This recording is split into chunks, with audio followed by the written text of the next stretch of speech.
Sochii daa'ima gadameessaa haadholiin yoom dhaga'uu jalqabu? Akkasumas yoo sochiin daa'imaa irrate maaltu sochii daa'imaa hir'isuu danda'a? Yoom immoo gara mana yaalaa deemuu qabu? Maal hordofuu qabu kan jedhu ilaalla. Chaanalii kanaaf haaraa taanaan Dr. Abarraadha. Ispeeshaalistii wal'aansa dhibee ijoollee fi daa'immanii fi gargaaraa Piroofeesariidha. Akkasumas barreessaa kitaaba bu'uura fayyaa daa'immaniiti. Sabskiraayib gochuun maatii taati waan hedduu irraa baradhaa jechuun barbaada. Mee asumaan egaa gara mata duree qo'arraatti darba. Innis haati ulfaa tokkoo yoomi kan sochii daa'ima gadameessa keessaa dhaga'uu jalqabdu? Akkasumas immoo maaltu sochii daa'imaa hir'isuu danda'a? Yoomi kan sochiin daa'imaa irratti yaadda'uu qabdu kan jedhu waliin ilaalla. Gaaffii qabaannaan koomentii jala naa kaa'aa. Akkasumas kanneen wanta kana barachuu barbaadaniif sheer gochuun dagatinaa. Akka waliigalaatti haati ulfaa tokkoo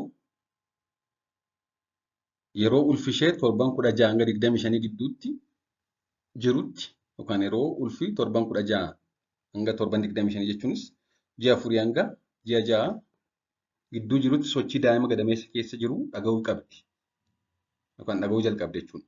Haa ta'u malee reenjiin kun baay'ee bal'aadha ji'a 4 hanga ji'a 6. Sababni isaas haadholiin ulfaa kan ulfa jalqabaa torban 18 hanga 22 gidduutti dhaga'u. Kanneen duraan daa'ima godhatan yookaan kanneen duraan ulfaa'anii beekan immoo torban 14 hanga 16 gidduutti dhaga'uu jalqabu. So kanneen kanaan dura daa'ima qaban yookaan ulfaa'anii beekan dafanii dhaga'u. Kanneen yeroo jalqabaaf ulfaa'an garuu xinnoo turanii dhaga'u. Kanaaf dhagaa kan ji'a 4 hanga ji'a 6 gidduutti ta'e. Torban 16 hanga 25 gidduutti dhaga'uu jalqabu. Sochiin jalqabaa kunis kanneen hin beekne xinnoo yookaan kanneen kanaan dura ulfaa'anii hin beekne adda baasuun isaanitti cimuu danda'a. Sochiin jalqabaa kunis hollannaa wayiitti dhaga'amuu, keessa isaanii keessa waa isaan tuquu, even akkuma isaa tokko tokko maalidhaa akka isa waan titiisni garaa keessa jirtu socho'uu hanga daa'imni asii fi achi gaggaragaluu itti dhaga'amutti ga'uu danda'a. Gara jalqabaa sochiin kun turee dhufa. Dafanii dhaga'anii xiqqaadhas. Sochiin xixiqqaa fi darbee dhaga'amu kun immoo torban 28 booda ji'a 7 booda jechuudha. Sochii cimaatti jijjiiramuudhaan dhaabbataas ta'aa deema. Sa'a dhaabbataatti amma ammaa dhufaa deema. Akkasumas sochii cimaatu hanga abootti akka fakkaatu akka booksii wayii fakkaatutti hanga isaan dhukkubsuutti illee yeroo itti ga'u jira jechuudha. Haati ulfaa tokko yeroo jalqabaatiif sochiin mucaa ishee kan itti dhaga'amu akkuma nama eegaa ji'a 4 hanga 6 gidduudha. Haa ta'u malee yeroo baay'ee ji'a 4 hanga 5 gidduu. Torban 16 hanga 20 gidduu. Wayita ulfaa ji'a 6 irraa kaasanii sochii daa'ima isaanii akka hordofan ni gorfama.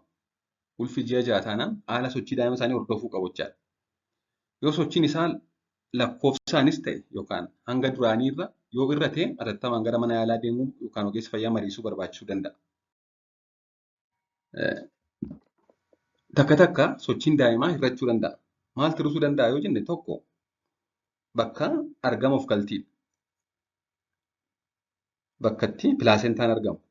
Pilaasentaan yookaan of galtiin fuuldura gadameessaatti qabatee kan jiru yoo ta'e carraan sagalee sochii daa'imaa hubachuu turuu danda'a yookaan hir'achuu danda'a. Akkasumas ulfa jalqabaa yoo ta'e adda baasuus wallaaluu danda'u. So duraan kan ulfaa'an yoo ta'e caalmaatti kanneen yeroo jalqabaa ulfaa'an irra adda baasanii dhaga'uun isaanii ol ka'aadha. Gara biraan boqonnaadha. Haati tokko yeroo hojii ariifataa hojjettu yeroo biizii taatee jirtu carraan sochii daa'ima ishee dhaga'uu xiqqaadha. Yeroo boqonnaa irra jirtu immoo yookaan haati kan isheen caalmaatti sochii mucaa ishee dhageessu yeroo boqottudha. Yookaan yeroo daree callisaa keessa teessu yookaan ciistudha. Akkasumas wanti biraan wanta kana affeektu godhu boodii maas indeksiidha. Haadholiin fufurdoo fi gurguddoo ta'anii carraan sochii daa'ima isaanii dafanii dhaga'uu fi baay'inaan dhaga'uu gad bu'aadha jechuudha. Dabalataanis kanneen armaan gadii hir'achuu sochii daa'imaaf sababa ta'uu ni danda'u. Fakkeenyaaf daa'imni yeroo rafu, daa'imni rafaa jira ta'an sochiin daa'imanii irra ta'a. Akkuma nama haati fo'ammattu kan muddamtu.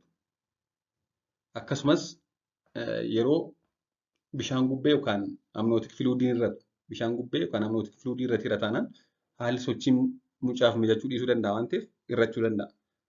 Akkasumas daa'imni gara dugda haadhaatti garagaltee yeroo teessu yookaan yeroo ciistu.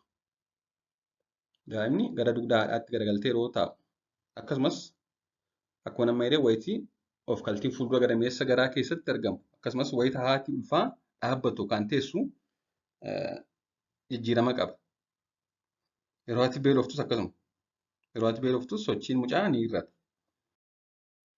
So dhibeewwan wayita ulfaaf ulfa duraa kan daa'ima miidhan hir'achuu sochii daa'imaaf sababa waan ta'aniif haadholiin yookaan harmooliin ulfaa hundinuu sochii daa'ima isaanii ji'a ja'a qabee hordofuu qabu.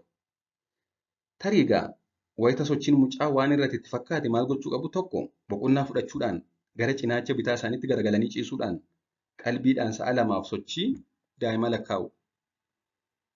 Yeroo sochii mucaa ishee waan irratti itti fakkaate maal gooti? Dhattee boqottee cinaacha bitaadhaan ciistee sa'a lamaaf hordofti. Sa'a lama keessatti yoo sochiin mucaa yeroo 10 gadi ta'e atattamaan ogeessa fayyaa qunnamuu qabdi jechuudha. Sochiin daa'ima wayita ulfaa daa'imni fayyaa ta'uu isaa ibsa waan ta'eef tasgabbooftee boqottee cinaacha bitaadhaan ciistee sa'a lama keessatti yeroo kurnan tokko hin dhageessisnaan ogeessa fayyaa ishee hordofaa jiru mareessisuun barbaachisaadha. Kanaaf egaa sochii mucaa beekuun faayidaa hedduu qaba. Tokko even ulfa ta'uu isaayyuu adda baasuuf takka takka amma dubartoonni tokko tokko kan keessumaa yeroo jalqabaaf ulfaa'anii dhidhiimta adda addaa yeroo garaa isaanii keessatti guddataa deemu ulfatti fakkaatee yeroo itti mana yaalaa ulfa dhaqan jira. Haa ta'u malee yeroo ilaalamu wanti ulfa ta'uu dhiisuu danda'a. So tokko ulfuma ta'uu adda baasuuf fayyada jechuudha. Gara biraan immoo ji'a ja'a booddee sochiin mucaa dhaabbataa fi sa'a lama keessatti yeroo 10 ta'uu qaba. Kana miti taanaan tariitii mucaan rafaa jira yookaan haadha beeleera yookaan haadhatti biiziteera. Kana kan adda baasuudhaan yoo waan sochiin daa'ima ishee kan irratti itti fakkaate haati kutaa boqonnaa qabu keessa kutaa tasgabbii qabu keessa deemtee cinaacha bitaadhaan cinnoo ciistee sa'a lamaaf sochii daa'ima ishee hordofuu qabdi. Sochii daa'ima ishee sa'a lama keessatti yeroo meeqa akka ta'e. Sababni isaas sa'a lama keessatti 10 ta'uu qaba. 10 gadi taanaan egaa tariitii ilaalamuu qabdi waan ta'eef mana yaalaa deemuu qabdi. Fakkeenyaaf baay'inni bishaan gubbee irratti hafaa ta'uu danda'a kan sochii daa'ima dhowwee yookaan immoo haala taa'umsa bakka itti pilaasentaan yookaan afkaltiin qabatetu fuulduraadha yookaan waan biraadha yookaan immoo tarii daa'imni ukkaamamee jira fa'aa ta'e intervenshinii fudhatu jechuudha. Hakiimni hirmijaa fudhata. Kanaaf always hordoffii gochuu qabu. Akkasumas egaa kan akka samariitti kaasu haadholiin yeroo jalqabaa ulfaa'anii dafanii addan baasanii yookaan dafanii hin dhaga'an.